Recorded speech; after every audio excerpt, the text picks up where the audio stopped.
നമസ്കാരം. റാഫ്റ്റോക്ക് ഫുട്ബോളിലേക്ക് എവർക്കും സ്വാഗതം. ഫിഫ വേൾഡ് കപ്പിൽ ഓസ്ട്രിയക്കെതിരെ അർജൻറ്റീന ഏകപക്ഷീയമായ 2 ഗോളുകൾക്ക് വിജയിച്ചു കയറിയല്ലോ. 2 ഗോളും സാക്ഷാൽ ലിയോ മെസ്സിയുടെ വകയായിരുന്നു.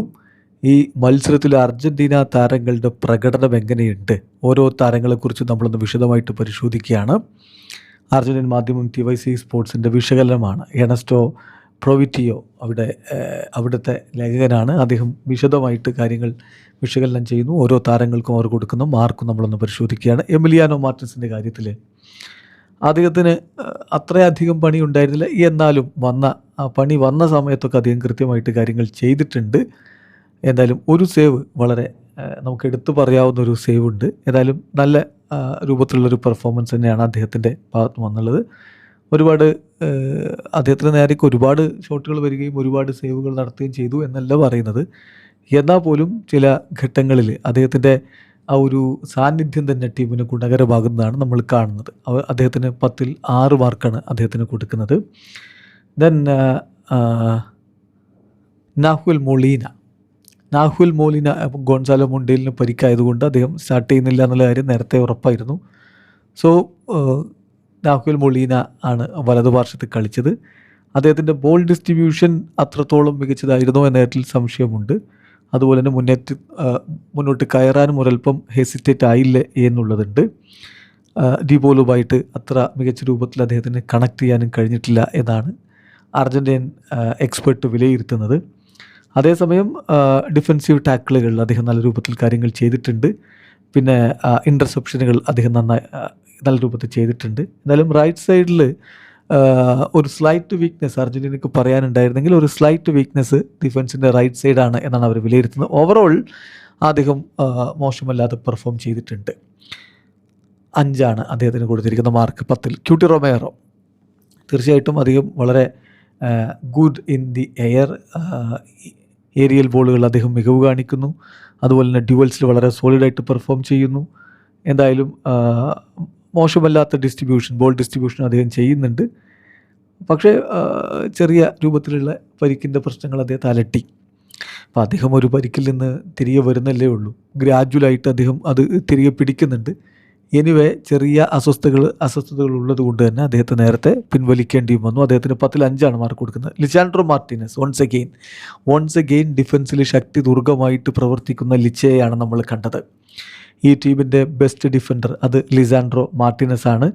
ആ തരത്തിലുള്ള ആൻറ്റിസിപ്പേഷനും അതുപോലെ തന്നെ ക്രിസ്റ്റൽ ക്ലിയർ ആയിട്ടുള്ള വിഷനും പിന്നെ പ്ലേയിങ് ഫ്രം ദി ബാക്ക് ആ സമയത്ത് ബിൽഡ് ചെയ്യാനൊക്കെ ബോൾ കൊടുക്കുന്നതും ലോങ് പാസസുകൾ നന്നായിട്ട് കൊടുക്കുന്നതും ചുരുക്കി പറഞ്ഞാൽ ഏറ്റവും മികച്ച രൂപത്തിൽ കാര്യങ്ങൾ കൈകാര്യം ചെയ്തിട്ടുണ്ട് ലിസാൻഡ്രോ മാർട്ടിനസ്. ഒരു ഫാൻറ്റാസ്റ്റിക് ഗെയിമാണ് സെൻറ്റർ ബാക്ക് എന്ന നിലയിൽ ലിച്ചയ്ക്ക്. ഇത് അദ്ദേഹത്തിന് 10ൽ 8 മാർക്കാണ് അർജൻറ്റീൻ മാധ്യമം കൊടുക്കുന്നത്. ഫെക്കുണ്ടോ മെദീന ഇടതുപാർശ്വത്തിൽ നിക്കോളാസ് ടാഗ്ലിയാഫിക്കോയെ സ്റ്റാർട്ട് ചെയ്യിക്കാതെ മെദീനയെ തന്നെ സ്റ്റാർട്ട് ചെയ്യിച്ചു. ഫസ്റ്റ് ഗോളിൽ അദ്ദേഹത്തിൻ്റെ ആ ഒരു ഇൻവോൾവ്മെൻറ്റ് വളരെ ഇമ്പോർട്ടൻ്റ് ആണ്. വളരെ ഇൻ്റലിജൻ്റായിട്ട് അദ്ദേഹം മുന്നോട്ട് ഓടിക്കയറുന്ന കാഴ്ച നമ്മൾ കണ്ടു. അതുപോലെ തന്നെ അദ്ദേഹം അറ്റാക്കിംഗ് പ്ലേയിൽ എന്ന പോലെ തന്നെ ഡിഫൻസിലും അദ്ദേഹത്തിൻ്റെ ക്വാളിറ്റി കൃത്യമായിട്ട് കാണിച്ചിട്ടുണ്ട്. ആവശ്യമായിട്ടുള്ള ഡിഫൻസീവ് ഡിസിപ്ലിൻ അദ്ദേഹത്തിൻ്റെ ഏരിയയിൽ അദ്ദേഹം കാഴ്ചവെച്ചു. അപ്പം നല്ല പെർഫോമൻസ് തന്നെയാണ് ഫെക്കുണ്ടോ മെദീനയ്ക്ക്. 10ൽ 7. റോദ്രിഗോ ഡീപോളിൻ്റെ കാര്യത്തിൽ അത്ര ഒരു മഹത്തായ പെർഫോമൻസ് ഡീപോൾ നടത്തി എന്ന് പറയാനാവില്ല എന്നാണ് വിലയിരുത്തൽ. ഫസ്റ്റ് ഹാഫ് പ്രോഗ്രസ് ചെയ്യുന്തോറും അദ്ദേഹത്തിൻ്റെ പെർഫോമൻസ് ഒന്ന് ഡിക്ലൈൻ ചെയ്യുന്നൊരവസ്ഥയുണ്ടായി. എന്തായാലും അദ്ദേഹം ഒന്നുകൂടി ഒരു മികവ് കാണിക്കേണ്ടതായിരുന്നു. ഒരുപക്ഷെ വരും മത്സരങ്ങളിൽ അദ്ദേഹത്തിൽ നിന്ന് കൂടുതൽ പ്രതീക്ഷിക്കാം. അദ്ദേഹത്തിന് 10ൽ 5 കൊടുത്തിരിക്കുന്നത്. എൻസോ ഫെർണാണ്ടസ് മറ്റൊരു മികച്ച പ്രകടനം കൂടി അദ്ദേഹത്തിൻ്റെ ആ ഒരു റിതത്തിലുള്ള പെർഫോമൻസ് അദ്ദേഹം കാഴ്ചവെച്ചൊരു മത്സരമാണ് നമ്മളിവിടെ കണ്ടത്. തീർച്ചയായിട്ടും നമുക്കറിയാമല്ലോ ഡിഫൻസീവ് മിഡ്ഫീൽഡറാണ്. അതേസമയം നമ്പർ 10 റോളും അദ്ദേഹത്തിന് കൈകാര്യം രണ്ടും ചെയ്യാൻ പറ്റും എന്നുള്ളതാണ് അദ്ദേഹത്തിൻ്റെ ഒരു പ്രത്യേകത. ഡിഫൻസീവ് ആണെങ്കിൽ ഡിഫൻസീവ്, അറ്റാക്കിംഗ് ആണെങ്കിൽ അറ്റാക്കിംഗ്. അതാണ് എൻസോ ഫെർണാണ്ടസിൻ്റെ ഒരു പ്രത്യേകത. ഏതായാലും ബോൾ നല്ല രൂപത്തിൽ അദ്ദേഹം ട്രാൻസ്ഫർ ചെയ്യുന്നു. അതിൻ്റെ ഒരു ട്രാൻസിഷനുകളിൽ അദ്ദേഹത്തിൻ്റെ റോള് വളരെ വലുതാണ്. എൻസോ ഈ വേൾഡ് കപ്പിൽ ഏറ്റവും മികച്ച രൂപത്തിലുള്ള പെർഫോമൻസ് നടത്താൻ തന്നെ തീരുമാനിച്ചുറച്ചിട്ടുണ്ട് എന്നതിൻ്റെ ചില ഗ്ലിംസസ് അദ്ദേഹം കാഴ്ചവെക്കുന്നു. സോ 7 അദ്ദേഹത്തിന്, 10-ൽ 7 കൊടുത്തിരിക്കുന്നത്. അലക്സിസ് മാക്കലിസ്റ്റർ നല്ല മാച്ചാണ് അദ്ദേഹത്തിനും. തീർച്ചയായിട്ടും സെൻട്രൽ മിഡ്ഫീൽഡിൽ അദ്ദേഹം മികച്ച രൂപത്തിൽ കാര്യങ്ങൾ ചെയ്യുന്നു. പിന്നെ അദ്ദേഹത്തിൻ്റെ പൊസിഷനിങ്ങും പിന്നെ അറ്റാക്കിങ്ങിൻ്റെയും ഡിഫൻസിൻ്റെയും ഡ്യൂട്ടീസ്, അതിനിടയിൽ അദ്ദേഹത്തിൻ്റെ ആ ഒരു റൊട്ടേഷൻ, ഈ കാര്യങ്ങളൊക്കെ വളരെ മികച്ചതായിരുന്നു. ഏതായാലും അദ്ദേഹത്തിന് 10-ൽ 7 മാർക്കാണ് കൊടുക്കുന്നത്. പിന്നെ സാക്ഷാൽ ലിയോ മെസ്സി, എന്താ പറയേണ്ടത്, അദ്ദേഹത്തെ അർജൻറ്റീനക്കാർ വിലയിരുത്തുന്നത് എങ്ങനെയാണെന്നറിയോ? He is so fast, so fit, playing like a kid and he turns 39 the day after tomorrow. ഇന്നലെയുള്ള കളി വിലയിരുത്തുകയാണ്. 39 വയസ്സുണ്ട് ആൾക്ക്.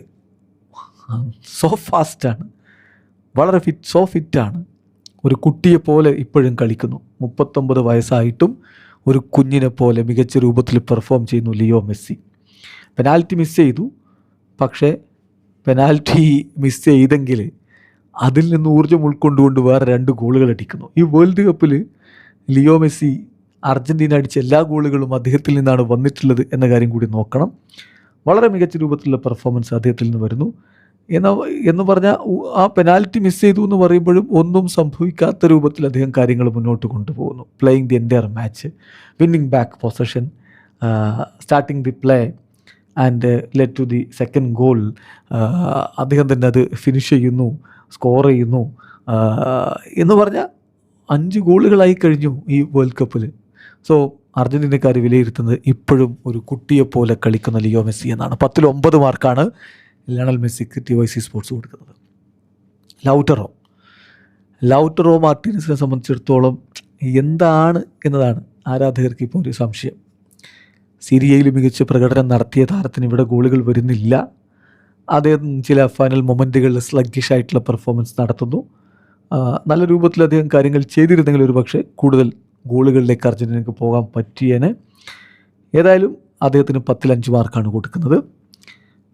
തീർച്ചയായിട്ടും അദ്ദേഹത്തിൻ്റെ കമ്മിറ്റ്മെൻറ്റും പ്രസ്സിങ്, ഡിഫൻസിൽ ഹെൽപ്പ് ചെയ്യുക, ഇങ്ങനെയുള്ള കാര്യങ്ങളൊക്കെ ചെറിയ രൂപത്തിൽ അദ്ദേഹം ചെയ്തിട്ടുണ്ട്. 10-ൽ 5 അദ്ദേഹത്തിൻ്റെ rating. Thiago Almeida penalty Argentina miss ചെയ്തതിന് ശേഷം അദ്ദേഹം ആണ് ശരിക്കും പറഞ്ഞാൽ അറ്റാക്കിൻ്റെ ചാർജ് ഏറ്റെടുത്തത്. എന്ന് പറഞ്ഞാൽ ആ ഒരു ഫ്രഷ്നെസ്, അറ്റാക്കിൽ ആ ഒരു ഫ്രഷ്നെസ് കൊണ്ടുവന്നത് അദ്ദേഹമാണ്. അതുപോലെ തന്നെ ടീം ഒരൽപ്പം കൺഫ്യൂസ്ഡ് ആയ ഘട്ടത്തിൽ അൽമേഡ സ്റ്റെപ്പപ്പ് ചെയ്തു. എന്ന് പറഞ്ഞാൽ അദ്ദേഹമാണ് ആ ഒരു ഫസ്റ്റ് ഗോളിനുള്ള നീക്കത്തിൻ്റെയൊക്കെ തുടക്കം കുറിക്കുന്നത്.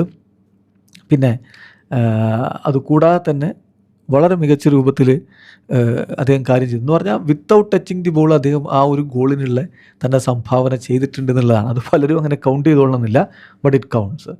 സോ മത്സരത്തിൽ അദ്ദേഹം മികച്ച പെർഫോമൻസ് നടത്തി. 10-ൽ 7 അദ്ദേഹത്തിൻ്റെ റേറ്റിംഗ്. ഇനി സബ്സ്റ്റിറ്റ്യൂട്ട് റോളിൽ വന്ന താരങ്ങളെ നോക്കിയാൽ നിക്കോളാസ് ഓട്ടമെൻഡിയാണ്.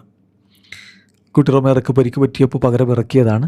ഗ്യാരൻറ്റീഡ് പ്ലെയറാണെന്ന് പറയാം. ഒരു ഗ്യാരൻറ്റിയാണ് അർജൻറ്റീനയ്ക്ക്. ഓട്ടമെൻഡി ഇറക്കിയ അദ്ദേഹം ഫുൾ കമ്മിറ്റ്മെൻറ്റ് കളിക്കും. അത് അദ്ദേഹം കൃത്യമായി ചെയ്തു. ക്യൂട്ടി അദ്ദേഹത്തിൻ്റെ ഫിസിക്കലി അത്ര പീക്കിലായിരുന്നില്ലല്ലോ. പക്ഷേ ഓട്ടോമെൻറ്റ് വന്നു, കാര്യങ്ങൾ നല്ല രൂപത്തിൽ ചെയ്തു. വളരെ ഫ്ലോലെസ് ആയിട്ട് അദ്ദേഹം കാര്യങ്ങൾ കളിക്കളത്തിൽ നിന്നുകൊണ്ട് ചെയ്തിട്ടുണ്ട്. 10-ൽ 7 അദ്ദേഹത്തിന് കൊടുക്കുന്ന റേറ്റിംഗ്. നിക്കോളാസ് ഗോൺസാലസ് ശരിക്കും പറഞ്ഞാൽ മറ്റൊരു ഗ്രേറ്റ് അഡീഷനാണ്. അദ്ദേഹം കളിക്കാൻ ഇറങ്ങിയതിന് ശേഷം നല്ല രൂപത്തിലുള്ള ഒരു അറ്റാക്കിംഗ് ത്രെട്ട് അദ്ദേഹം ഉണ്ടാക്കിയിട്ടുണ്ട്. അദ്ദേഹത്തിൻ്റെ ഏരിയൽ എബിലിറ്റിയും എടുത്തു പറയേണ്ടതാണ്. പക്ഷെ അതിനപ്പുറത്തേക്ക് അദ്ദേഹത്തിൻ്റെ ഒരു റേഞ്ച് എല്ലാവർക്കും അറിയാവുന്നതാണ്. അത് കൃത്യമായിട്ട് കോച്ച് ഉപയോഗപ്പെടുത്തുന്നു എന്നുള്ളതാണ്. സോ നിക്കോ ഗോൺസാലസിന് കൊടുക്കുന്ന റേറ്റിംഗ് എന്ന് പറഞ്ഞാൽ 10-ൽ 6. ഹുലിയൻ അൽവാരസ് അദ്ദേഹത്തിന് വീണ്ടും ഒരു ഓഫ് ഗെയിമാണെന്ന് പറയേണ്ടി വരും. കാരണം അർജൻറ്റീനയുടെ മുന്നേറ്റത്തിൽ മെസ്സി അല്ലാതെ മറ്റാരും ഗോളടിക്കാനില്ല എന്നുള്ള ചോദ്യം വരുന്നത് അവിടെയാണ്. ഒരല്പം ഓഫ് കളേർഡായി പോയിട്ടുണ്ട്. എന്തായാലും ക്ലിയർ ചാൻസ് ഉണ്ടായിരുന്നു, അത് മിസ് ചെയ്തു. അർജൻറ്റീന സ്ട്രൈക്കേഴ്സ് ഗോളടിച്ച് പറ്റൂ. മെസ്സിയാണ് അവരെ മുന്നോട്ട് കൊണ്ടുപോകുന്നത്. 10-ൽ 5 ഹുലിയൻ അൽവാരസ്. നിക്കോളാസ് ടാഗ്ലിയാഫിക്കോ എന്ന് പറഞ്ഞാൽ അദ്ദേഹം സബ്സ്റ്റിറ്റ്യൂട്ട് റോളിൽ വന്നു. ശരിക്കും അദ്ദേഹം ലെഫ്റ്റ് വിങ് ബാക്കിൽ ഇറങ്ങേണ്ട ആളാണ് സ്റ്റാർട്ടിങ്ങിൽ, പക്ഷേ പരിക്കാണ് പ്രശ്നമായിട്ടുള്ളത്.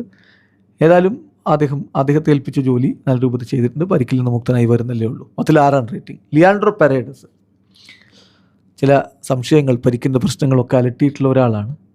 പക്ഷേ കാര്യങ്ങൾ നല്ല രൂപത്തിൽ തന്നെ അദ്ദേഹം ചെയ്തിട്ടുണ്ട്. അദ്ദേഹം പാസസിൻ്റെ കാര്യത്തിലൊക്കെ, പാസ് കൊടുക്കുന്ന കാര്യത്തിലൊക്കെ മികച്ച രൂപത്തിലായിരുന്നു. അതുപോലെ തന്നെ സെക്കൻഡ് ഗോളിലുള്ള അദ്ദേഹത്തിൻ്റെ കോൺട്രിബ്യൂഷൻ അതെല്ലാം വളരെ മികച്ചതായിരുന്നു. 10-ൽ 6 ലിയാൻഡ്രോ പെരേരസിൻ്റെ റേറ്റിംഗ്. കോച്ച് ലയണൽ സ്കലോനിയുടെ കാര്യമോ, അദ്ദേഹം ടീമിനെ മികച്ച രൂപത്തിൽ കൊണ്ടുപോയി എന്നതാണ് ഏറ്റവും പ്രധാനപ്പെട്ട കാര്യം. അതുപോലെ തന്നെ ടീമിന് വേണ്ട ആത്മവിശ്വാസം കൊടുക്കുകയും വേണ്ട വിധത്തിലുള്ള സബ്സ്റ്റിറ്റ്യൂഷനുകളൊക്കെ നടത്തുകയൊക്കെ ചെയ്തിട്ടുണ്ട്. സോ 10-ൽ 9 ലയണൽ സ്കലോനിയുടെ റേറ്റിംഗ്, കോച്ച് ലയണൽ സ്കലോനിയുടെ റേറ്റിംഗ് അവർ കൊടുത്തിരിക്കുന്നത്. ഏതായാലും അർജൻറ്റീന താരങ്ങൾ ശരിയാണ്, ഒരു പെർഫെക്റ്റ് മാച്ചാണോ, എല്ലാം ശരിയാണെന്നൊന്നുമല്ല. ഇപ്പോൾ സ്ട്രൈക്കേഴ്സിൻ്റെ ഭാഗത്ത് നിന്ന് ഇനിയും ഗോളുകൾ വരാനൊക്കെയുണ്ട്. പക്ഷേ അർജൻറ്റീന മൊത്തത്തിൽ വളരെ മികച്ച രൂപത്തിൽ തന്നെ പെർഫോം ചെയ്യുന്നു. കൂടുതൽ മികച്ച പ്രകടനങ്ങൾ വരാനിരിക്കുന്നു. വീഡിയോ അവസാനിക്കുന്ന ഫുട്ബോൾ ലോകത്തെ കൂടുതൽ വിശേഷങ്ങളുമായി റഫ്ലക്സിൽ എത്താം.